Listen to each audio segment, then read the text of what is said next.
기도하겠습니다. 하나님 아버지, 오늘도 저희들을 긍휼히 여기시사 말씀 앞으로 인도하심을 감사드립니다.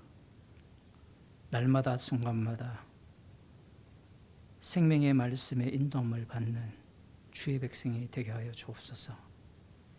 오늘도 저희들을 긍휼히 여기사 생명의 말씀을 밝히 보게 하여 주옵소서. 예수님 이름으로 기도드리옵나이다. 아멘. 하나님 말씀 마태복음 28장 18절에서 20절 말씀을 보겠습니다.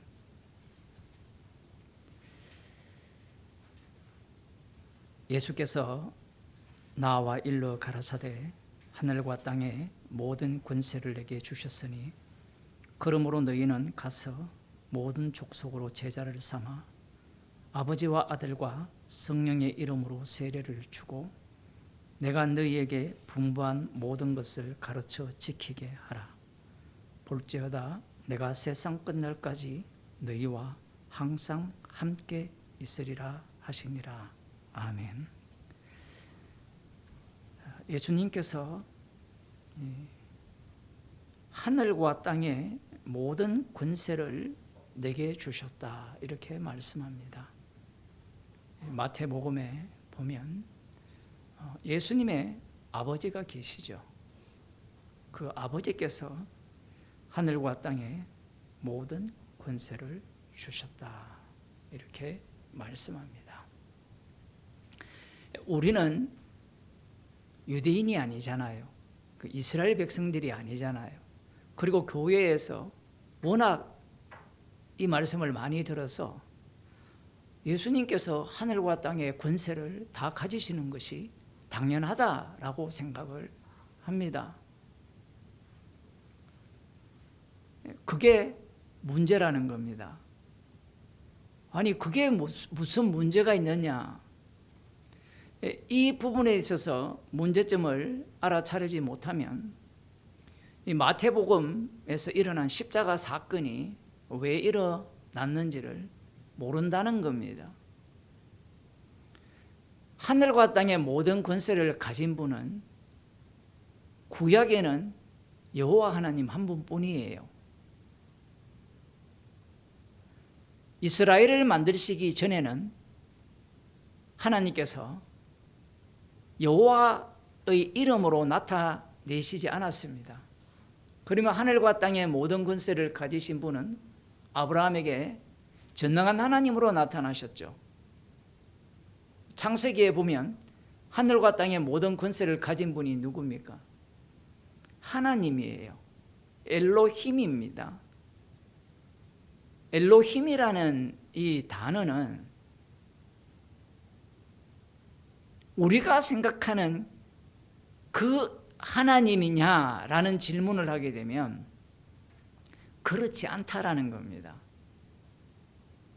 엘로힘이라는 용어는 이방 나라들도 다 쓰는 용어예요. 우리로 치면 하나님, 하늘님, 중국에서는 상제님 이렇게 이야기하거든요. 중국 성경은 샹띠로 번역되어 있으니까.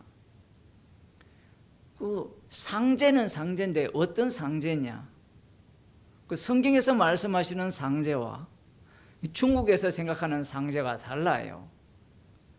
하나님이라 했을 때 이 한국 사람이 생각하는 하나님, 그게 천지신명이 될 수도 있고 부엌신이 될 수도 있고 살뒤주신이 될 수도 있고 뭐 총각신이 될 수도 있고,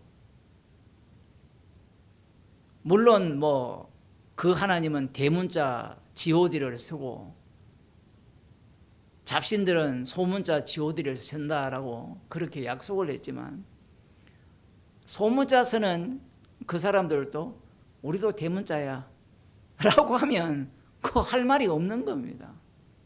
문제는 대문자를 쓰더라도 그 대문자 안에 들어있는 하나님의 의미가 다르죠.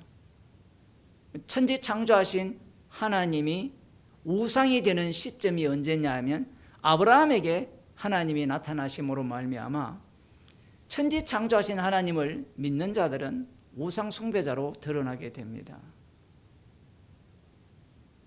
각 나라의 각 민족마다 이 창조 신화가 다 있잖아요.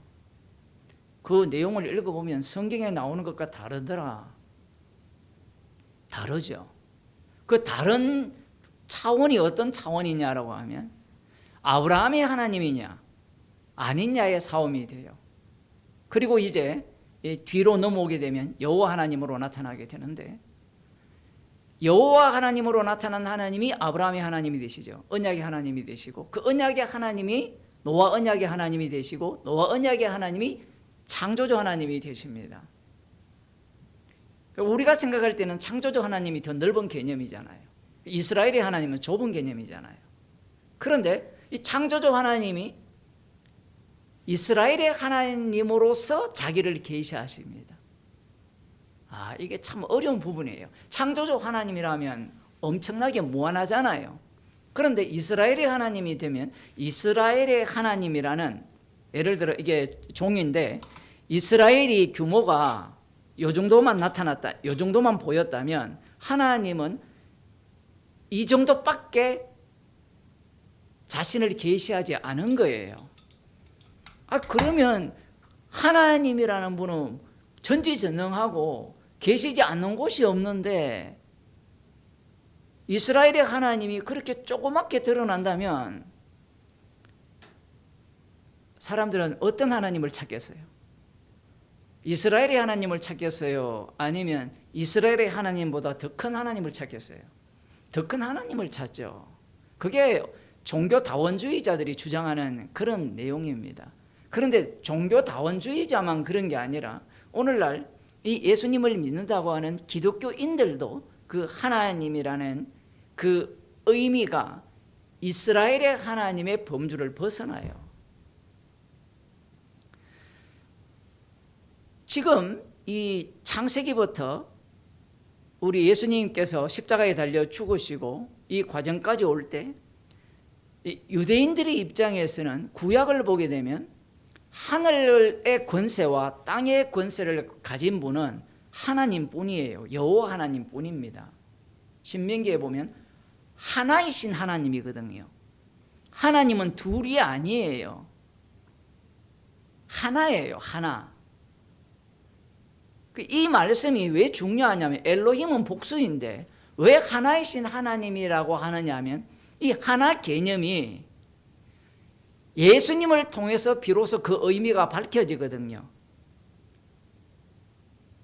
예수님이 성령으로 잉태되시고 성령을 받으시고 성령 받으신 분이 십자가 지시고 십자가 지신 분이 주가 되심으로 말미암아 하나 개념이 제대로 밝혀지는데, 문제는 이스라엘이나 유대인들 입장에서는 하나뿐인 하나님이라고 하면, 다른 나 외에는 다른 신이 없다라고 하면 어떻게 생각하겠어요? 여호와 하나님만이 유일한 하나뿐인 하나님이다, 이렇게 생각을 하고 동시에 그분만이 하늘과 땅의 모든 권세를 가진 분이죠. 왜냐하면 창세기에 보게 되면 하나님께서 천지를 창조하시잖아요. 천지를 창조하시는 그 세계 속에 누구도 들어있어요? 뱀도 들어있고 마귀도 들어있잖아요. 그리고 천사들 중에 악한 천사가 있고 하나님의 심부름, 제대로 된 심부름하는 천사도 있는데, 물론 악한 천사도 심부름을 하지만 이 모든 권세를 가진 분은 하나님뿐이에요. 이것부터 정리가 돼야 됩니다. 자, 그런데 이제 마태복음은 우리가 1장을 시작할 때 권사님이 계셨는지 모르겠는데 이 마태복음 1장 시작할 때 그 목사님들 대상으로 했거든요. 목사님들 대상으로 했는데 중국에서 시작을 했는데 이제 오늘 끝낼 수 있을지 모르겠지만 이 처음에 나오는 게 아브라함과 다윗의 자손 예수 그리스도의 세계라, 이렇게 시작을 합니다. 족보잖아요. 족보, 계보.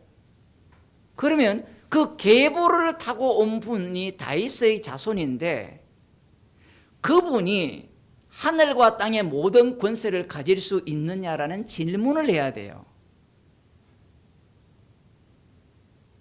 목사님, 그건 성령으로 잉태되었기 때문에 당연히 하늘과 땅의 모든 것을 가지지 않습니까? 말은 맞는데 성령으로 잉태되었다라는 그 의미가 아브라함과 다윗의 자손 예수 그리스도의 세계 속에, 그 족보 속에, 역사 속에서 그 의미가 드러나야 돼요. 그냥 예수님은 원래 하나님의 아들이시니까 하늘과 땅의 권세를 갖는 것은 당연해. 이런 논리를 펴게 되면 그 논리는 이방 나라들이, 이방 사람들이 생각하는 신개념에 불과한 겁니다. 흔히 조직신학에서 신론을 배우면 그 신개념을 이야기하려면, 예를 들어 성자를 이야기하면 성자도 아버지와 함께 계셨죠. 창세전에 계셨죠. 그죠? 맞죠? 그러면 그때 계신 분은 어떤 모습입니까? 라는 질문을 해야 돼요. 그런데 계셨다라고 주장하면서 예수님은 하나님의 아들이고 하나님이다 라고 이야기를 하거든요. 그러면 아버지와 함께 계셨던 아들은 어떤 모습입니까? 몰라요. 모른다고 해야 되는데 신학에서는 하나님이라는 거죠. 그 모름이 계시를 통해서 그 아들을 알려줍니다. 십자가 지신 분이 하나님의 참된 아들이에요. 이게 어려운 거예요. 조금 이따가 또 보겠지만, 자 봅시다. 지금 창세기, 하나님께서 사람을 창조하잖아요. 하나님의 형상대로 남자와 여자를 창조하신 이후에 26절, 1장 26절, 하나님이 가라사대 우리의 형상을 따라 우리의 모양대로 우리가 사람을 만들고 그로 바다의 고기와 공중의 새와 육축과 온 땅과 땅에 기는 모든 것을 다스리게 하자. 이 다스리게 하자는 게 통치잖아요. 누가 통치합니까? 하나님의 형상대로 지음을 받은 남자와 여자가 통치하는 거예요. 그런데 이 통치는, 계속해서 우리가 기억해야 되는 게, 통치는 지금 여기에서는 선악과를 안 먹었잖아요. 선악과를 안 먹은 자의 통치는 하나님의 창조와 창조하는 창조 그 세계 속에 순응하는 통치예요. 그 우리가 말하는 통치는 뭐예요? 요즘 이렇게 나가보면 개를 끌고 오잖아요. 자기들 말로는 반려견이라고 말을 하는데 실제로는 무슨 반려견입니까? 지 말을 안 들으면 혼내고 때리고, 개가 마음대로 가고 싶은 곳에 못 가게 하는, 막 끌고 오고, 매번 봅니다. 매번. 그 인간은 가면을 썼어요. 그 지가 하고 싶은 대로 하겠다는 거예요. 그래서 뭐 반려견을 어쩌고 저쩌고 이야기를 하는데, 통치예요. 그게 통치. 그러니까 사람은 통치가 안 되거든요. 사람을 통치하려면 어떻게 해야 돼요? 계엄을 선포해가지고 말 안 듣는 자를 다 처단하면 돼요. 맞죠? 그게 통치 방법이에요. 아니면 누구처럼, 지금 대통령처럼 공무원이 적극적으로 일을 처리 안 하면 벌을 주고, 잘하면 상을 주면 돼요. 그게 통치 개념이에요. 이 통치라는 것은 내 마음대로 하는 게 통치잖아요. 그거 아닌가요? 왕이 통치한다 할 때 그 통치는 왕 마음대로 하는 거거든요. 그런데 여기에서 말하는 통치는 그런 통치가 아니에요. 왜냐하면 선악과를 먹기 전에는 동물들을 안 잡아먹어요. 그냥 친구처럼 지내는 거예요. 이게 이제 이사야에 나오잖아요. 독사굴에 어린이가 손 놓고 장난쳐도 물지 않는 그 세계, 그게 다스리는 거예요. 그 다스린다라는 것이 선악과를 먹은 자들이 생각하는 다스림과 달라요. 지금 이 창조 세계에서는 하늘과 땅의 모든 권세를 가졌다 할 때 땅의 권세를 누가 갖게 됩니까? 하나님의 형상대로 지음을 받은 남자와 여자가 그 권세를 갖게 돼요. 이 선악과를 먹기 전에는. 그러면 먹은 이후에는 어떻게 되느냐라고 하면 여자의 후손과 뱀의 후손의 전쟁이 일어나죠. 여자의 후손은 뱀의 머리를 상하게 하고 뱀은 여자의 후손의 발꿈치를 상하게 하는 이 구도 속으로 이제 접어들게 됩니다. 이 구도 속에서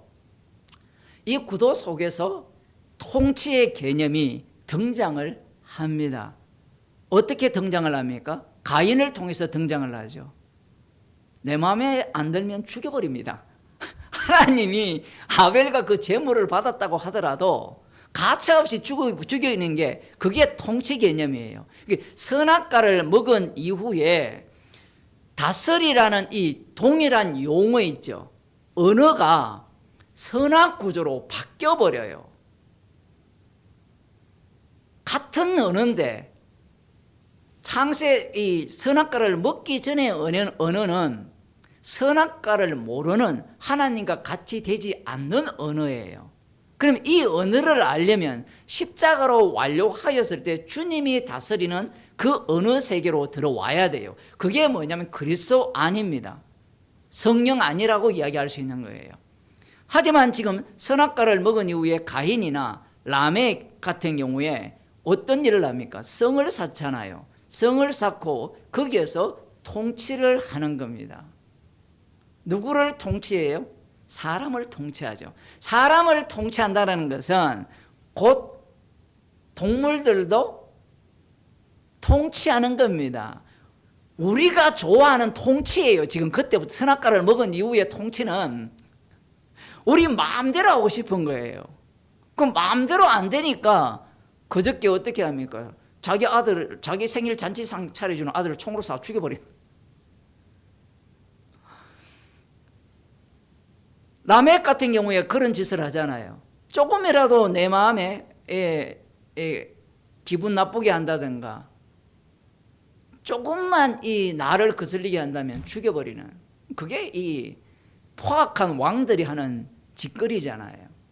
우리들도 그 상황이 안 되었기 때문에 그런 짓을 안 해요.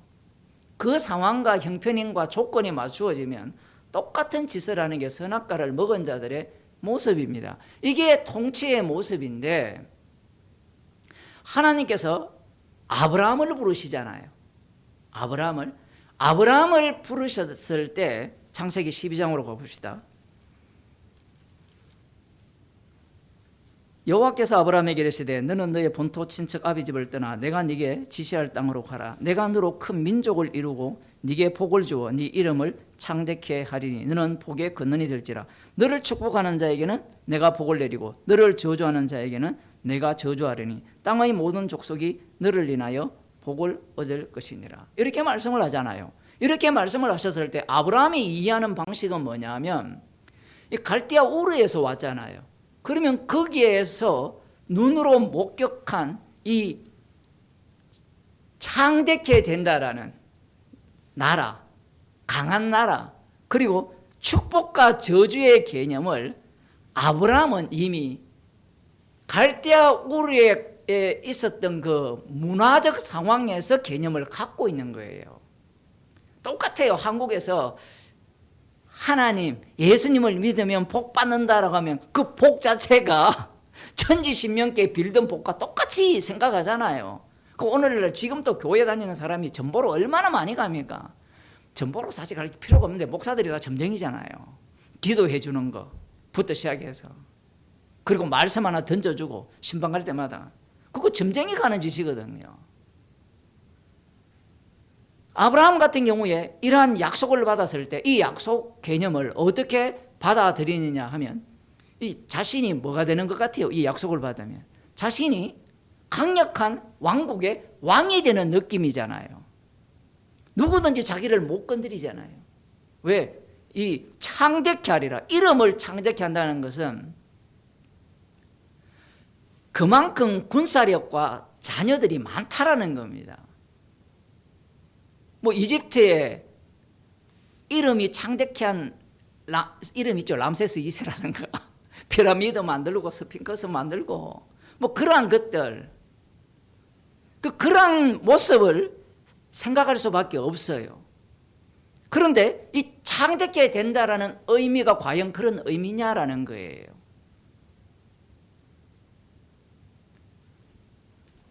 사무엘하 7장으로 가보겠습니다.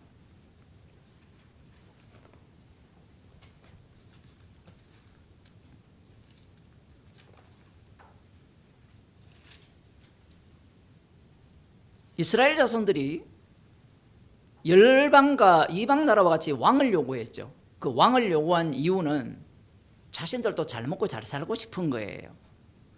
그래서 하나님께서 사울왕을 주시고 사울왕이 하나님께 순종하지 않음으로 말미암아 사울왕을 패하시고, 그 사울왕은 하나님이 기름 부어서 세운 왕이에요.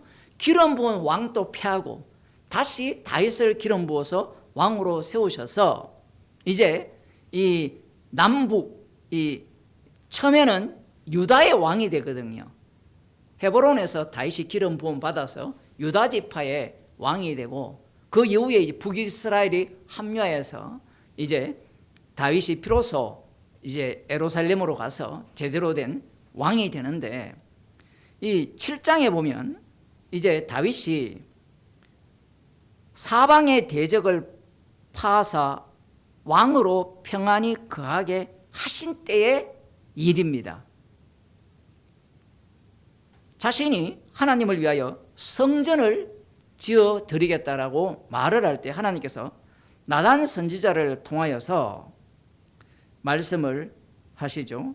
8절부터 보면, 그러므로 이제 내 종 다윗에게 이처럼 말하라. 만군의 여호와께서 이처럼 말씀하시기를, 내가 너를 목장 곧 양을 따르는 데서 취하여 내 백성 이스라엘의 주권자를 삼고 네가 어디를 가든지 내가 너와 함께 있어 네 모든 대적을 네 앞에서 멸하였은즉 세상에서 존귀한 자의 이름같이 네 이름을 존귀케 만들어 주리라. 이 아브라함에게 하신 약속과 거의 똑같죠. 이름을 존귀케 하리라. 지금 사방의 대적을 다 파하고 평안케 되었잖아요. 이 상황인데 10절, 내가 또 내 백성 이스라엘을 위하여 한 곳을 정하여 저희를 심고 저희로 자기 곳에 거하여 다시 옮기지 않게 하며 악한 유로 전과 같이 저희를 해하지 못하게 하여 전에 내가 사사를 명하여 사사시대를 이야기합니다. 내 백성 이스라엘을 다스리던 때와 같지 않게 하고 너를 모든 대적에게서 벗어나 평안케 하리라. 그러면 다시는 이 나라를 이 주변국에 의해서 잡히는, 장악당하는, 점령당하는 일이 없을 것이라는 말씀이에요. 여호와가 또 네게 이르노니 여호와가 너를 위하여 집을 이루고, 너를 위하여 집을 이룬다는 겁니다. 이스라엘이 여호와를 위하여 집을 짓는 게 아니라 여호와께서 너를 위하여 집을 이룬다, 가문을 이룬다라는 뜻이에요. 이 가문을 이룬다는 것은 왕이 계속해서 태어난다라는 겁니다. 그럼 왕이 계속해서 태어나면 그 왕이 다스리는 그 나라가 이 이전 사사시대와 다르다라고 말씀을 하셨잖아요. 그러면 이 다윗 왕국이 영원해야 되죠. 다윗은 죽고 그 다음 솔로몬이 나오고 그 다음 그 여러 로보암이 나오고 그러한 왕들이 계속 나와서 이 나라가 영원할 것이라는 말씀이에요. 지금 그 다음 봅시다. 네 수완이 차서 네 조상들과 함께 잘 때에 내가 네 몸에서 날 자식을 네 뒤에 세워 그 나라를 경고케 하리라. 저는 내 이름을 위하여 집을 건축할 것이요 나는 그 나라 위를 영원히 경고케 하리라. 다윗은 피를 많이 흘렸기 때문에 성전을 지을 수 없다라고 하셨거든요. 그러면 다윗의 몸에서 날 그 아들이 집을 건축할 것이고 여호와의 성전을 건축할 것이고 여호와는 그 위 왕의 자리를 영원히 경고케 할 것이다라고 말씀한 거예요. 그러면 성전이 세워지면 그 이후에 성전을 세운 왕 이후의 왕위는 경고하다라는 말씀이죠. 지금 우리는 그 뒤가 엉망진창이 되어서 남북으로 갈라지고 북이스라엘 아수르에 멸망당하고 이런 이야기를 다 알잖아요. 그런데 이 본문 자체에서 보면 그런 일이 없다라는 이야기입니다. 나는 그 아비가 되고 그는 내 아들이 되리니 저가 만일 죄를 범하면 내가 사람 막대기와 인생 채찍으로 징계하려니와 내가 네 앞에서 패한 사울에게서 내 은총을 빼앗은 것 같이 그에게서는 빼앗지 아니하리라. 지금 하나님의 말씀의 뜻은 이 맴매를 했으라도 어떻게 그 왕위를 돌아오게 해서 왕위를 유지시키겠다라는 취지입니다. 왕위를 경고케 하신다라고 말씀을 하셨으니까 그 왕위를 뺏지 않겠다라는 거예요. 사울 왕처럼. 네 집과 네 나라가 네 앞에서 영원히 보존되고 네 위가 영원히 견고하리라 하셨다 하라. 이렇게 나와요. 그 다윗의 위가 영원히 보존되고 영원히 견고할 것이라고 약속을 했어요. 그런데 어떻게 사건이 진행됩니까? 이 말씀을 들은 다윗이나 아니면 이후에 솔로몬이 이 말씀을 들었을 거 아니에요. 그러면 어떻게 살까요? 오늘날 교인으로 치면 한 번 구원은 영원한 구원이다. 십자가의 피를 다 완성했으니까 나 구원 받았어. 됐어. 그러니까 이 말씀의 취지를 몰라요. 십자가의 피로서 죄가 용서되었고 미리 정하신 자를 부르시고 어렵다 하시고 영화롭게 하셨다는 이 말씀 안에는 하나님께서 하시는 일들이 가득 차 있는데 이런 말씀처럼 아니 영원히 경고케 할 것이라 그 경고케 하시는 말씀이기 때문에 어떤 일이 발생해요. 솔로몬이 성전을 건축하지만 말년에 어떤 일을 벌입니까? 젊을 때 이 하나님의 지혜를 갖고 사람들이 우쭈쭈 하니까 이 혼인 정책을 펴가지고 수많은 그 이방 나라의 여인과 결혼을 하잖아요. 나이가 늙기 전까지는 그 모든 것이 하나님의 은혜였어요. 그런데 이 수많은 여자들이 늙으니까 솔로몬에게 속닥속닥거리죠. 그러니까 우상 숭배하는 이 예루살렘 전체를 우상 숭배의 전당으로 만들어 버립니다. 그래서 결국 어떤 일이 발생합니까? 남북이 갈라지죠. 그 내용들이 지금 이 다윗 언약 안에 들어 있어요. 꼭 기억해야 되는 게 다윗 언약의 완성이라 했을 때는 그 완성 안에는 이 내용들이 다 들어 있어요. 그래서 설교를 할 때 그냥 정답을 갖고 얘기하면 쉬워요. 하늘과 땅의 건설을 다 가졌습니다. 이렇게 하면 끝나요. 그런데 문제가 뭐냐면 하늘과 땅의 건설을 가질 때 듣는 사람 각자가 생각하는 하늘의 권세와 땅의 권세의 의미가 달라요.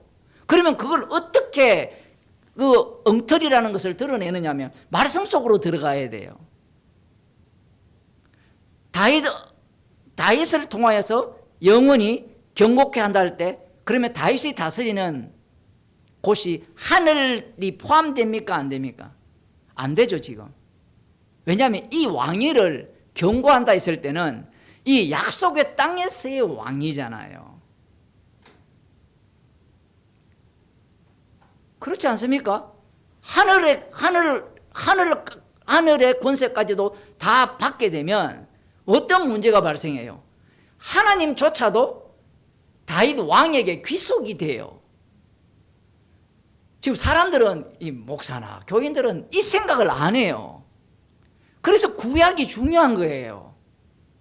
구약을 모르면 신약 자체가 완전히 사이비 종교로 빠집니다. 다윗 왕에게 약속한 바는 이 내용이에요. 물론 하나님께서 약속하신 왕위가 견고할 거고 인생 채찍과 그 맴매를 통하여서 하나님께서 사울 왕처럼 왕위를 패하지 않을 것이라는 그 말씀을 위하여 이 범죄한 이스라엘이 남북으로 갈라지고 북이스라엘이 먼저 멸망당하고 남유다도 멸망당하고 언제까지 이어집니까? 예수님 때까지 이어지는 겁니다. 그 과정 속에 70년이 나오고 71회가 나오는 거예요. 자, 그러면서 이제 시편 2편을 보겠습니다.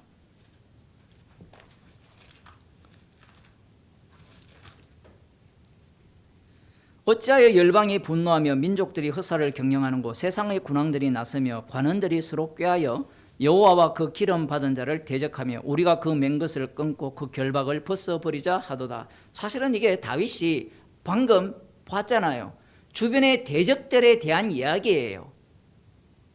다윗하고 붙어서 다윗을 제거하려고 그 덤비는 그런 부분에 대해서 이제 시로 남긴 거예요. 그런데 시로 남긴 것이 다윗은 선지자이기 때문에 이게 예언이 되잖아요.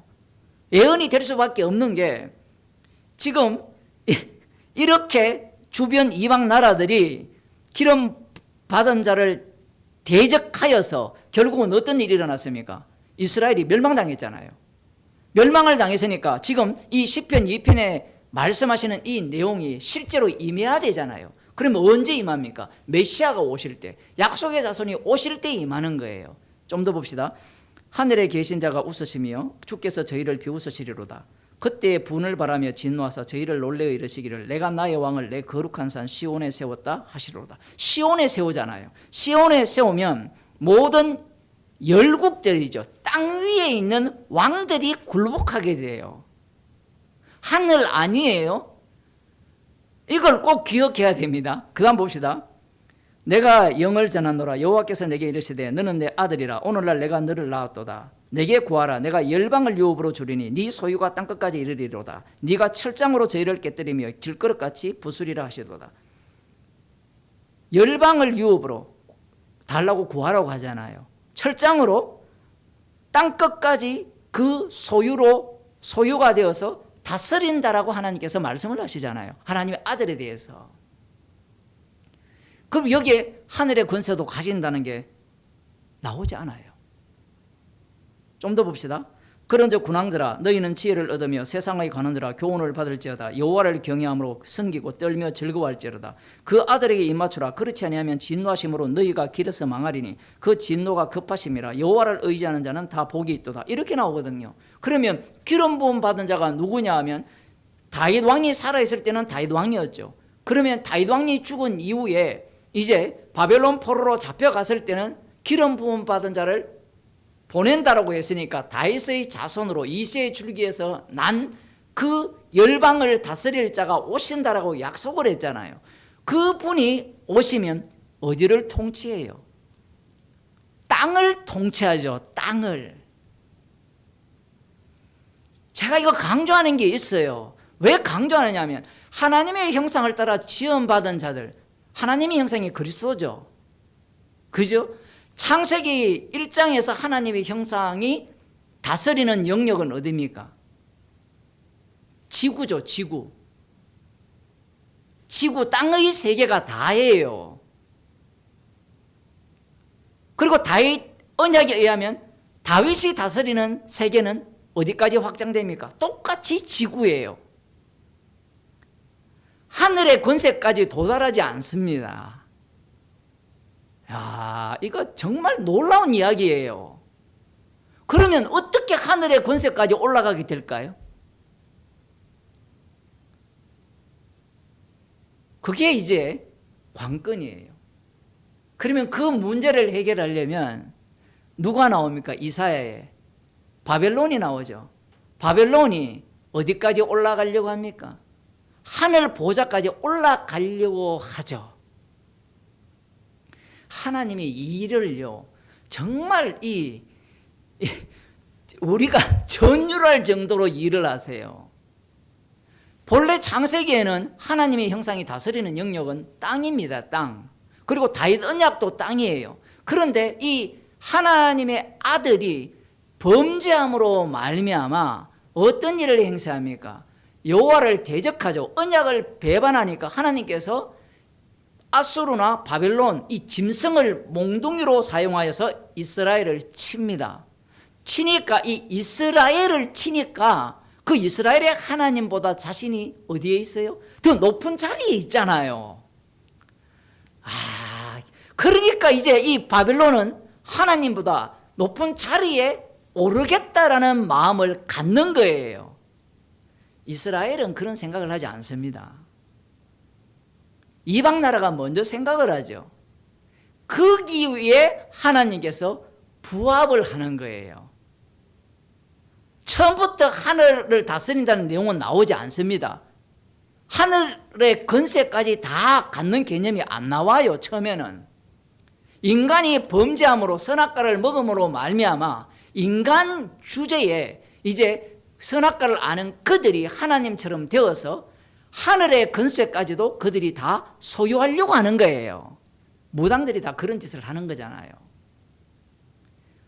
그러한 세계 속으로 예수님이 들어오는 겁니다. 그러면서 다윗이 시편 110편에 이런 예언을 하죠. 여호와께서 내 주에게 말씀하시기를 내가 네 원수로 네 발등상 되게 하기까지 너는 내 우편에 앉으라 하셔도다. 다윗이 과연 이 말을 알았느냐라는 거예요. 다윗이 자기의 주에게 다윗이 있고 여호와가 계시고 다윗의 주가 따로 있어요. 여호와께서 내 주에게 이르시기를 내 주의 원수가 발판되게 하기까지 다윗의 주는 여호와의 우편에 앉으라 하셨도다라고 말하는 겁니다. 주가 두 분이에요. 이스라엘에게서 주는 여호와 하나님 한 분뿐이에요. 그런데 다윗이 시편 110편에서 여호와도 계시고 주도 계세요. 그 다윗은 여호와도 당연히 주로 부를 거 아니에요. 신약에서는 아예 주께서 내 주에게 이르시되 이렇게 번역을 해놨잖아요. 그러면 신명기와 안 맞아요. 하나님은 하나뿐이거든요. 다윗이 과연 이것을 알았느냐? 이 질문에 대한 답변은 간단합니다. 세례 요한이 예수님을 증거했을 때 분명히 하나님께로부터 보냄을 받은 자잖아요. 그런데 자신이 증거해놓고 예수님을 알아봅니까? 못 알아봅니까? 몰라봐요. 그래서 세례 요한은 믿음으로 구원이 된다라고 하는 겁니다. 구약의 모든 믿음의 선진들이 알아서 구원되는 게 아니고 믿음이 예수 그리스도의 믿음이 그들을 구원하는 거예요. 그들을 인도하는 거예요. 다윗이 여기에서 주께서 내 주에게 이르시되 네 원수로 네 발등상 되게 하기까지 너는 우편에 앉아서라 하셨도다. 지금 이 말씀에 의하면 이 주가 어느 자리에 올라가요? 여호와의 우편에 가요. 여호와의 우편은 오른손이라 하면 권능의 손이거든요. 여호와의 우편에 가게 되면 원래 여호와께서 오른손의 권능으로 심판주의 권능을 행사하세요. 그런데 여호와께서 이 다윗의 주에게 우편의 자리로 옮겨버립니다. 옮겨버리면 어떤 사태가 일어나느냐면 심판주, 권능의 주가 누가 되느냐면 다윗의 주가 권능의 주가 되는 거예요. 그러면 하나님은 이 여호와는 어떻게 되느냐면 권능의 주의 아버지가 돼요. 이것이 이제 예수님을 통해서 드러나는 겁니다. 구약에서 분명히 하늘의 권세를 가진다라는 것이 이렇게 예언이 되어 있어요. 그런데 유대인들 입장에서는 그런 생각을 할 수 있겠어요? 없겠어요? 못하죠. 그걸 못하는 겁니다. 하나님이 두 분이다? 있을 수 없는 거예요. 왜냐하면 인간은요, 정답을 머릿속에 넣으면 그 정답 외에는 생각을 못해요. 지금 시편 110편이 주가 두 분이잖아요. 두 분이 있다라고 해도 신명기에서 하나뿐인 여호와라 했기 때문에 하나뿐이다 우겨요. 이게 모순이잖아요. 모순되는 이 부분을 인간들은 못 받아들입니다. 왜 그러냐면 선악과를 잡숴서 그래요. 모순이면 잡을 게 있어요, 없어요? 잡을 게 없잖아요. 도대체 뭘 믿으란 말이냐? 하나뿐인 하나님을 믿어야 되느냐? 아니면 두 분인 주를 믿어야 되겠냐? 제가 지금 유대인들을 먼저 얘기해요. 지금 오늘날 기독교인들이 이미 삼위일체 이야기 해버리니까 그건 뭐가 어렵냐 이래 얘기하지만 유대인들 입장에서는 용납이 안 돼요. 다니엘을 보겠습니다. 다니엘 7장입니다.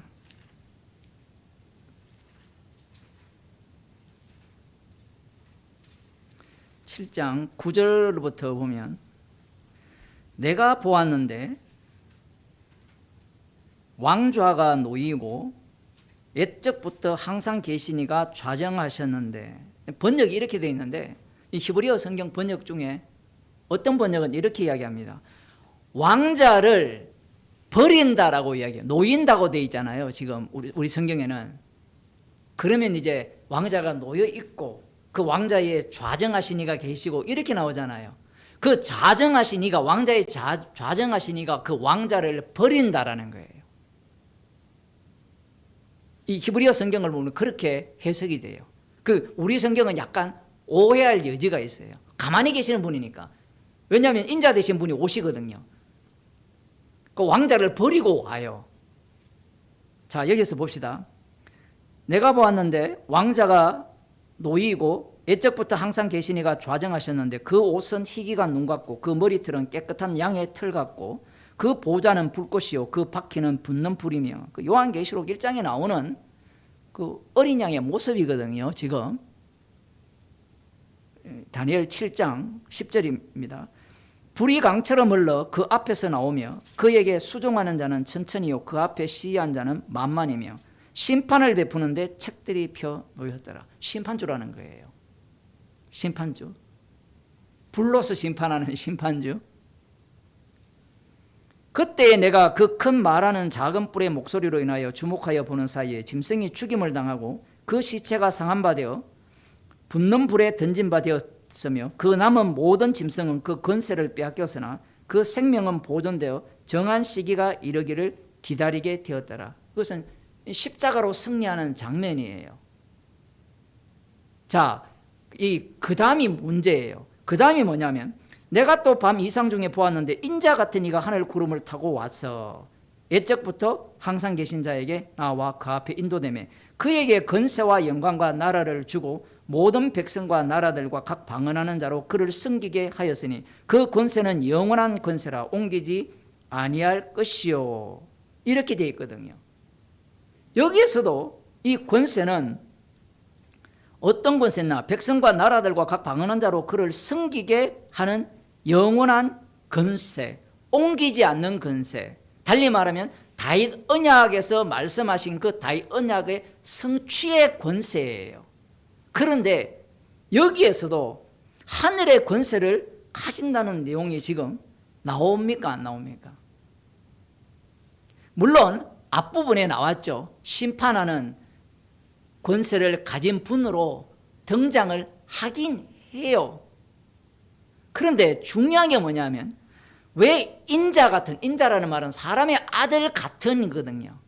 자, 사람의 아들과 앞부분에 본 머리털은 깨끗한 양의 털이요 그 보좌는 불꽃이고 그 바퀴는 붙는 불이고 이분하고 이게 지금 매치가 돼요 안 돼요?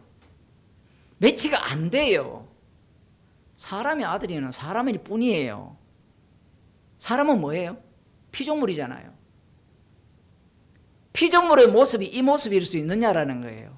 그래서 이 인자 같은 이라는 의미가 어떻게 이제 밝혀지느냐 하면 예수님이 인자라 하잖아요, 자신을.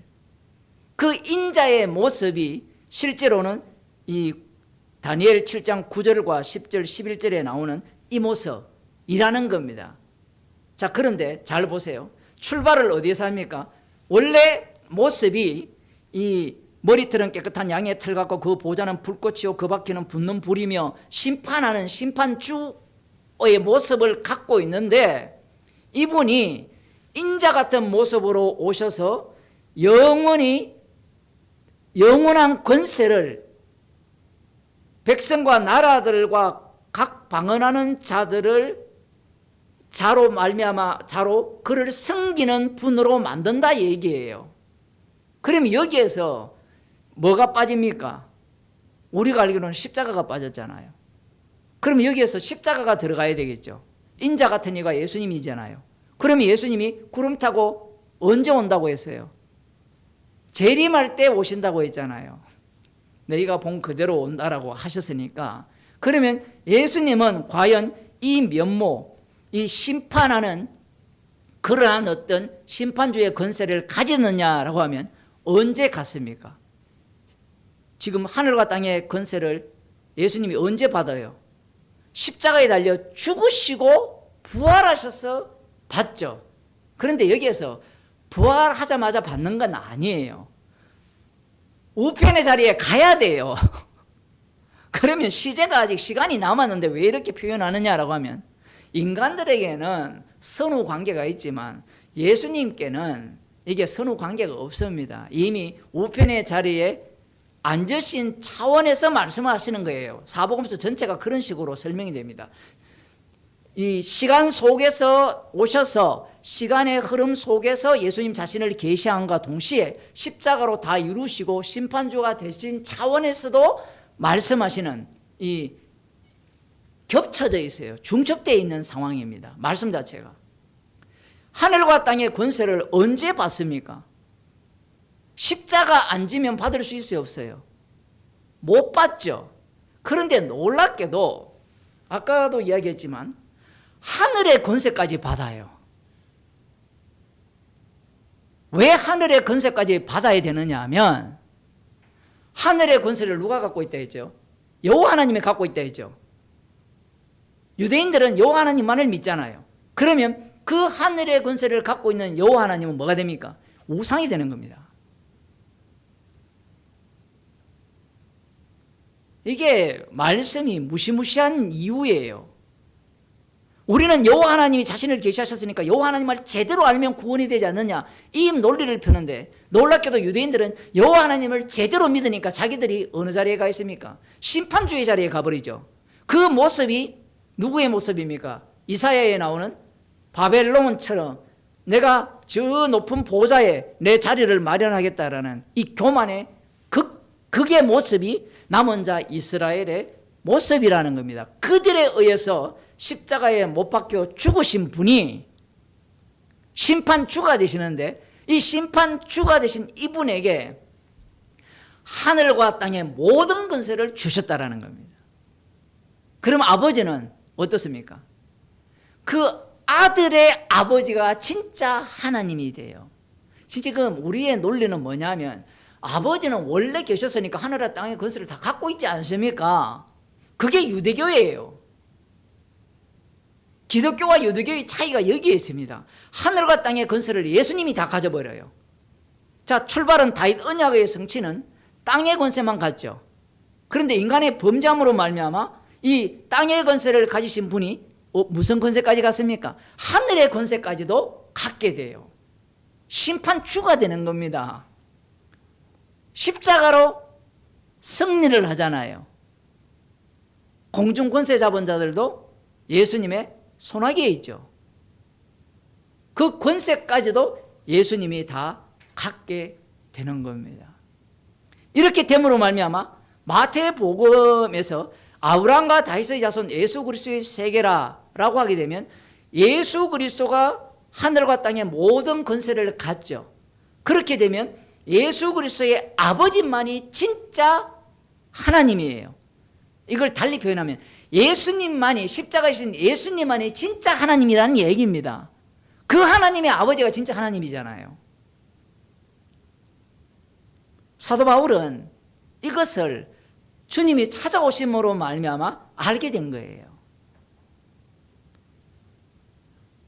아니 그럼 목사님 원래 지금 그 다니엘서에 보면 인자로 오시기 전에 이미 심판하는 책을 편 그 모습이 있었지 않습니까? 그 모습이 요한계시록에도 나오잖아요. 죽임당 어린 양처럼. 그게 원래 계셨지 않습니까? 우리는 그렇게 생각을 하잖아요.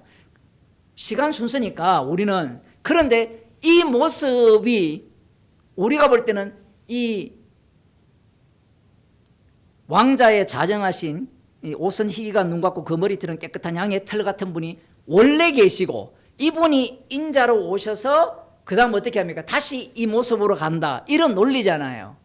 그런데 성경은 어떻게 진행되느냐면 십자가 지신 분에 의해서 이분만이 이러한 모습으로 심판하는 심판주가 된다라고 해석을 해야 돼요.